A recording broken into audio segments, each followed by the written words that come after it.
10 countries, one world-ending technology, decades of espionage, betrayal, and secrets that could incinerate civilization. This is how the nuclear club was born and who might join next. The discovery that changed everything. The story begins in 1938 Germany. Scientists discovered nuclear fission, the ability to split atoms, releasing catastrophic energy through chain reactions. This wasn't just another scientific breakthrough. This was the moment humanity discovered how to harness the power of stars. The following year, Albert Einstein, the most famous physicist on Earth, sent an urgent warning to the United States government.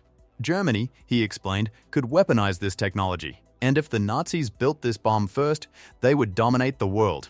That warning triggered the most expensive, secretive, and consequential scientific project in human history. And it started a race that continues to this day. A race where losing means annihilation. Member 1.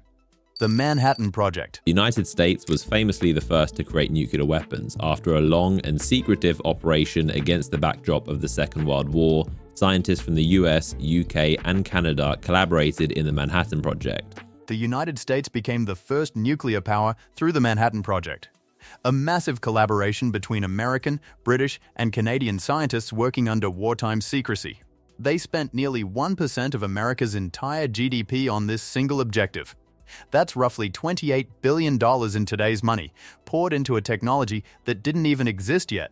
They were racing against Nazi Germany, who had their own nuclear program. But German efforts faltered due to resource constraints, sabotage, and poor leadership decisions. By May 1945, Germany had surrendered without completing a bomb. But in July, while President Truman attended the Potsdam Conference with Stalin and Churchill to plan post-war Europe, he received secret word. The Trinity test in New Mexico succeeded. America now possessed the most powerful weapon humanity had ever created. Truman casually mentioned to Stalin that the US planned to use a powerful new weapon against Japan. Stalin showed no surprise. He simply nodded and wished them success. What Truman didn't know, Soviet spies had already infiltrated the Manhattan Project. Stalin knew more about America's bomb than most American generals did.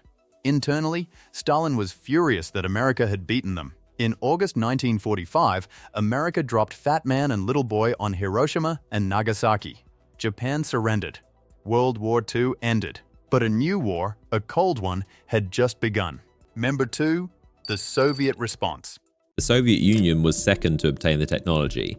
Having started as early as 1941, after noticing German, British, and American scientists stop publishing papers on nuclear fission, they suspected they were also working on creating weapons. The program was accelerated rapidly after seeing the Americans' nuclear attack on Japan, and while they had a lot of information from spying on the US programs, they were worried of potentially being fed misinformation from double agents.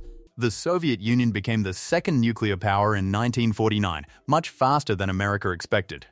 They had started their program as early as 1941 after noticing that American, British, and German scientists suddenly stopped publishing research on nuclear physics. The Soviets correctly deduced this meant weapons development had gone underground. After witnessing the devastation in Japan, Stalin accelerated the program with ruthless intensity. Soviet spies within the Manhattan Project provided crucial intelligence. But here's the twist. Soviet leadership worried about double agents feeding them false information designed to sabotage their bomb. So they didn't fully trust the stolen American designs. Instead, they used captured German scientists and conducted parallel research using American blueprints only to verify their own work was correct. In 1949, the Soviet Union successfully detonated Ards-1 in Kazakhstan. America's nuclear monopoly, which lasted only 4 years, was over. The arms race had officially begun, and both superpowers started stockpiling enough warheads to destroy civilization multiple times over. Member 3. The British betrayal. The third country was the United Kingdom.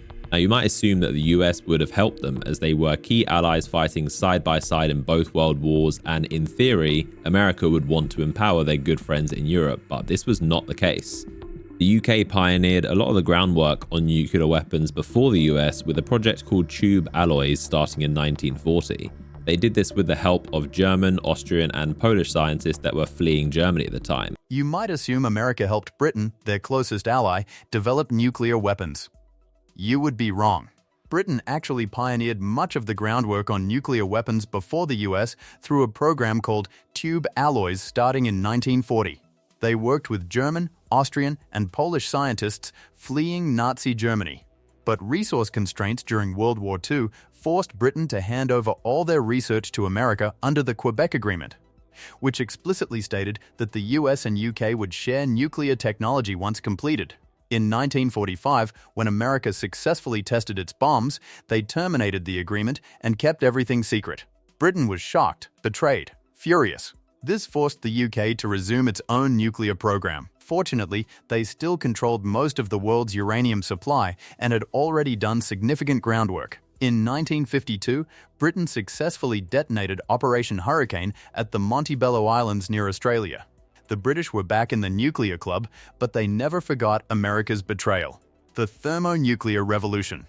Meanwhile, after the Soviets developed atomic bombs faster than expected, the US immediately began work on something far more terrifying: thermonuclear weapons. Unlike atomic bombs which use fission to split atoms, hydrogen bombs use fusion to combine atoms, the same process that powers stars.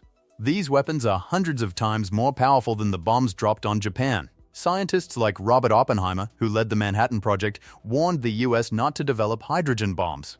He argued they posed existential danger to mankind and would accelerate the arms race beyond any reasonable limit. President Truman ignored these warnings. In 1952, the United States successfully tested Ivy Mike, the first thermonuclear bomb, over 450 times more powerful than the Nagasaki bomb. The Soviets completed their hydrogen bomb in 1955, odds 37. Britain followed in 1957, Operation Trickbird. Humanity's capacity for destruction had increased exponentially in just 5 years. Member 4.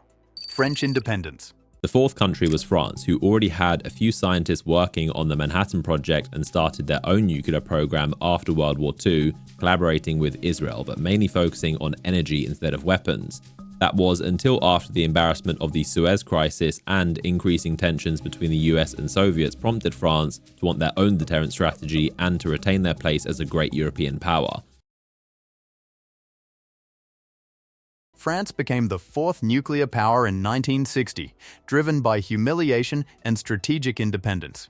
After the embarrassment of the Suez Crisis and increasing Cold War tensions, France wanted its own deterrent to retain status as a great European power. The United States strongly opposed French nuclear weapons development, concerned about France's different policies on nuclear use. President Charles de Gaulle spearheaded the effort, declaring that nuclear weapons were essential for France to be truly sovereign and independent from NATO and American influence. France sourced uranium from its colonies in Niger, Gabon, and Madagascar, a huge advantage. Despite being economically devastated from World War II, French scientists worked tirelessly. In 1960, France successfully detonated Gerboise Blue in the Algerian Sahara Desert. France had achieved strategic independence. They would never again rely solely on American protection. Member 5. China's rapid rise. China would be the fifth country on the list wanting their own nukes as a deterrent against the US. Initially, they received a lot of help from the Soviet Union as they saw China as a useful ally, but as Khrushchev began de-Stalinizing, China's chairman Mao denounced Khrushchev's more cautious approach to the West as being too soft and not in line with the true communist principles. China became the fifth nuclear power in 1964, wanting deterrence against both the United States and the Soviet Union. Initially, the Soviet Union provided significant help, viewing China as a valuable communist ally. But as Khrushchev began de-Stalinization, Chairman Mao denounced his approach as too soft and not aligned with true communist principles. This created a rift. Khrushchev withdrew all Soviet assistance, leaving China to complete development alone. China continued with impressive speed, especially considering they were simultaneously dealing with the Great Leap Forward and Cultural Revolution. They discovered large natural uranium deposits, eliminating dependence on foreign supplies. In 1964, China successfully detonated Project 596 in the dried Lopner Lake region. Then, only 32 months later, they tested their first hydrogen bomb. This remains the fastest any country has ever progressed from fission to fusion weapons, a testament to Chinese scientific capability and determination. Member 6. Israel's deliberate ambiguity. Sixth country was Israel, who is the only nation in the world to never actually acknowledge possessing nuclear weapons and have never declared they exist. So nobody knows exactly when or how many were created, but lots of details have leaked. As mentioned, the Israelis were working with the French since the 50s on nuclear energy, and France helped Israel build a secret nuclear facility in the Negev desert, which became a problem in 1963 as US President Kennedy became concerned the Israelis were developing nuclear weapons. Israel is the only nation that has never officially acknowledged possessing nuclear weapons. They maintain deliberate ambiguity, neither confirming nor denying. Working with France since the 1950s, Israel built a secret nuclear facility in the Negev desert. In 1963, President Kennedy became concerned and demanded US inspectors be allowed into the facility. Israel repeatedly delayed and denied, conducting carefully staged inspections while concealing hidden underground facilities with fake walls and secret elevators. Prime Minister David Ben-Gurion was reportedly obsessed with obtaining nuclear weapons, creating significant tension with the United States. This tension cooled when JFK's successor, Lyndon B. Johnson, proved much less aggressive about preventing Israel's program. Israel's nuclear capability is believed to have been completed around 1967. The big revelation came in 1986 when Mordechai Vanunu, an Israeli technician at the Negev facility, leaked photographs and documents to British press detailing what was really happening. He was then kidnapped by Mossad in Rome, lured there by a female agent he believed he was dating, drugged, smuggled back to Israel, and sentenced to 18 years in prison for espionage. He remains under significant restrictions on speech and travel to this day. Number 7. India's peaceful explosion. The seventh country on the list is India, who, like many others, expressed the need to have this latest technology after the Second World War, mainly for deterrence and protection from Pakistan and China.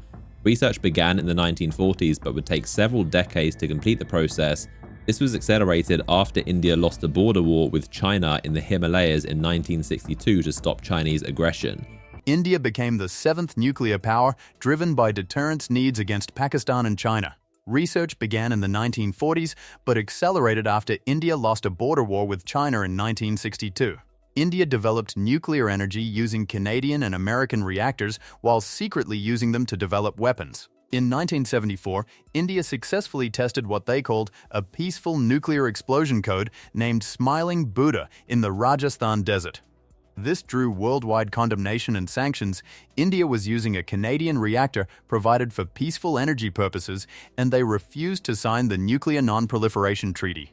India deliberately refrained from fully weaponizing the technology into warheads immediately, with most politicians opposed to activated nuclear weapons. Full weaponization wouldn't be completed until the 1990s. India operates a no first-use policy, meaning they'll only use nuclear weapons in retaliation to nuclear attack. Number 8. South Africa's unique story. The eighth country to develop nuclear weapons was South Africa, which is one of the most unique stories. It possessed one of the world's largest reserves of natural uranium, which is a key ingredient, and had been supplying it to the US, UK, France, and potentially the Soviet Union and Israel, most of which was intended for peaceful energy reactors, but it's likely some also ended up being used for weapons. South Africa has the most unique nuclear story because they're the only country to voluntarily dismantle their entire arsenal. South Africa possessed one of the world's largest uranium reserves and had been supplying it to the US, UK, France, and potentially the Soviet Union and Israel. By the 1960s and 70s, apartheid South Africa became politically isolated. Increased Soviet influence spreading in Namibia and Angola prompted them to develop weapons. In 1979, US satellites detected a mysterious double flash of light in the Indian Ocean near South African-controlled Prince Edward Islands, widely believed to be a joint nuclear test with Israel. By the mid-1980s, South Africa had created 6 nuclear bombs roughly the size of the Hiroshima weapon, likely with Israeli assistance in exchange for uranium supplies. But by the 1990s, as the Soviet Union collapsed, the communist threat dissipated. With apartheid ending, South Africa feared handing nuclear weapons to the incoming government. They became the first nation in history to voluntarily dismantle and dispose of their nuclear arsenal. Designs were destroyed, enriched uranium was locked away. South Africa built them, then destroyed them all. Number 9. Pakistan's stolen blueprints. Pakistan would become the ninth country, beginning the process in the 1970s after losing a war with India, their biggest rivals, in 1971, causing East Pakistan to become Bangladesh. Their prime minister said that if India builds the bomb, we will eat grass or leaves, even go hungry, but we will get one of our own. Pakistan became the ninth nuclear power, beginning development in the 1970s after losing a war with India in 1971. Their prime minister declared, "If India builds the bomb, we will eat grass or leaves, even go hungry, but we will get one of our own." Abdul Qadir Khan was the hero of Pakistan's program. While working at a Dutch nuclear facility, he stole top-secret intelligence on uranium enrichment and brought it back to Pakistan, providing the foundation for their program. They also received significant help from China, who wanted another ally against India and saw benefit in arming Pakistan. The US did little to stop Pakistan initially, underestimating their capabilities, but also because Pakistan was a key ally against Soviet invasion of Afghanistan. The US often turned a blind eye despite mounting evidence. In 1998, just weeks after India detonated 5 warheads including a thermonuclear bomb, Pakistan responded by detonating 5 bombs underground in the Chagai mountain range. Unlike India's no first-use policy, Pakistan operates a first-use policy, preserving the right to use nuclear weapons however they see fit, even if no nuclear weapons are used on them first. This policy has proven successful for Pakistan, deterring Indian military action out of fear of nuclear escalation. Member 10. North Korea's defiance. North Korea became the 10th and final country so far to develop nuclear weapons. The North Korean founder Kim Il-sung saw nuclear weapons as crucial to ensuring his regime's survival and asserting its power to the world to deter longtime rivals South Korea and the US. In the 1950s, the Soviet Union initially helped them develop their first nuclear research facilities for peaceful energy purposes, with many North Korean scientists being trained in the Soviet Union. North Korea became the 10th and final nuclear power so far. Founder Kim Il-sung viewed nuclear weapons as crucial for regime survival and deterrence against South Korea and the United States. In the 1950s, the Soviet Union helped develop nuclear research facilities for peaceful energy, with North Korean scientists training in the USA. Both China and the Soviets refused requests to help develop weapons. By the 1970s, North Korea focused on building their own program using large natural uranium deposits. By the 1980s, the US became aware North Korea was weaponizing spent nuclear fuel. In the 1990s, North Korea signed the Nuclear Non-Proliferation Treaty while secretly building weapons and delaying inspections. In 1994, the US offered light water reactors for peaceful energy that would be difficult to weaponize. North Korea initially agreed, but the deal broke down in 2002 due to lack of trust. In 2005, Kim Jong-il claimed to possess functional nuclear weapons. In October 2006, they completed their first test, though it was so small, estimated 0.5 kiloding, that experts believed it malfunctioned. They kept trying. In 2009 and 2013, they tested larger bombs. By 2016-2017, North Korea tested thermonuclear weapons. Today, they possess intercontinental ballistic missiles theoretically capable of reaching the United States. The countries that tried A&D failed. Several other countries worked on nuclear weapons but abandoned development due to international pressure or lack of resources. Argentina, Brazil, Sweden, Romania, Algeria, Libya, Iraq, Iran, Egypt, Syria, Taiwan, and Japan. Many came very close. Notably, Iraq had a significant program under Saddam Hussein. In 1981, Israel launched Operation Opera, conducting airstrikes that destroyed the Iraqi reactor. Syria, in 2007, Israel bombed a secret facility being built with North Korean assistance. Iran, widely speculated to be the next nation closest to developing nuclear weapons. Their rival Israel, the only nuclear-armed country in the Middle East, is keen to prevent this. Japan, considered one of the most capable countries that could easily create nuclear weapons if desired. They have advanced nuclear energy technology and large stockpiles of enriched uranium. Experts believe Japan could develop nuclear weapons within months if they chose to, only their pacifist constitution prevents it. The submarines beneath the waves. While treaties focus on land-based weapons, the real power of nuclear nations lies beneath the ocean. The United States, Russia, UK, China, France, and India all operate nuclear-armed submarines. These submarines can remain submerged for months and are nearly impossible to track. They ensure that even if a country's land-based launch facilities were completely destroyed, submarines lie ready to retaliate, creating the concept of mutually assured destruction. This dangerous logic has maintained an uneasy peace for 80 years. This technology that started in a German laboratory in 1938 has now spread to every corner of the map. We've watched the nuclear club grow from 1 member to 10.